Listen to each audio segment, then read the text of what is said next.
যারা অফলাইনের পাশাপাশি অনলাইন বিজনেস বা ই কমার্স বিজনেস করতে আগ্রহী কিন্তু কিভাবে কি করবেন তা বুঝে উঠতে পারছেন না, তাদের জন্য আমি দীর্ঘ 2 বছর গবেষণা করে একটি বই লিখেছি, যার মাধ্যমে আপনি একটি বিজনেস পরিচালনা করার জন্য যা যা দরকার, যা যা প্রয়োজন সবকিছু একসাথে কম্বো আকারে পেয়ে যাবেন। ইহা মূলত একটি পিডিএফ বুক যা ব্যবসায়ী উদ্যোক্তাদের জন্য একটি কমপ্লিট গাইড সলিউশন। বইটির নাম রাখা হয়েছে ই কমার্স বিজনেস পরিচালনার গাইডলাইন। এই বইটি ই কমার্স সহ সকল ব্যবসায়ী উদ্যোক্তাদের জন্য প্রযোজ্য।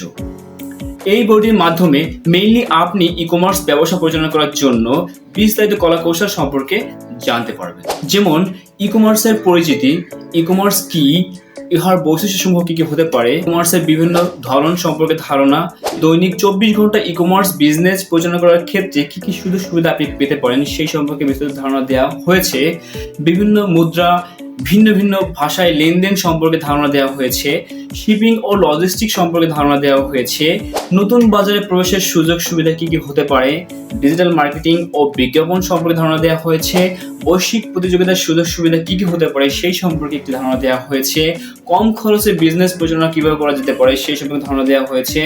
অনলাইন উপস্থিতি বাড়ানোর কৌশল, social media marketing, remote working, communication টুলসের ব্যবহার, বিজনেস অটোমেশন এবং সফটওয়্যারের ব্যবহার, আউটসোর্সিং সম্পর্কে ধারণা দেওয়া হয়েছে। বিজনেসে ফ্রিল্যান্সিং প্ল্যাটফর্মগুলোকে কিভাবে ব্যবহার করা যায় সেই সম্পর্কে একটি ধারণা দেওয়া হয়েছে। সাপ্লাই চেইন অপটিমাইজেশন কি, ইহার ব্যবহার সম্পর্কে আলোচনা দেওয়া করা হয়েছে।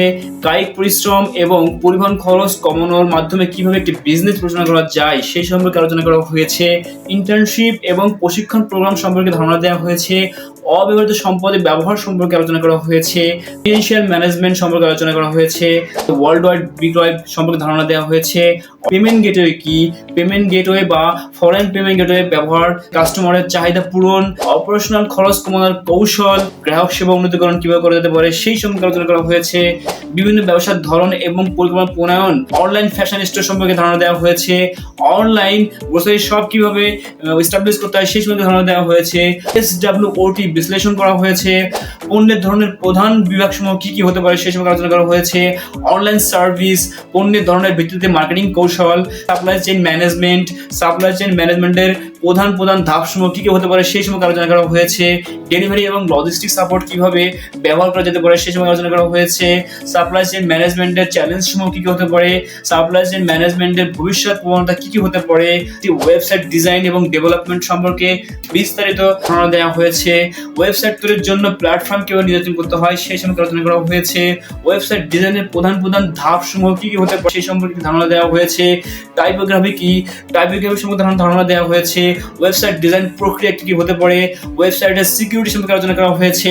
ওয়েবসাইট সিকিউরিটির প্রধান ধাপ উপাদান সম্পর্কে আলোচনা করা হয়েছে। ওয়েবসাইটের সিকিউরিটির প্রধান কৌশল সমূহ কি কি হতে পারে, কিভাবে ওয়েবসাইটের সিকিউরিটি মেনটেন করা যেতে পারে সেই সম্পর্কে বিস্তারিত আলোচনা করা হয়েছে। গ্রাহকদের সেবা, গ্রাহক সেবা বা রিটেনশন সম্পর্কে আলোচনা করা হয়েছে। বিশ্লেষণ, রিপোর্টিং সহ আরো অনেক কিছু সম্পর্কে বিস্তারিত আলোচনা করা হয়েছে, যা এই বইয়ে আপনি একসাথে কম্বো আকারে পেয়ে যাবেন।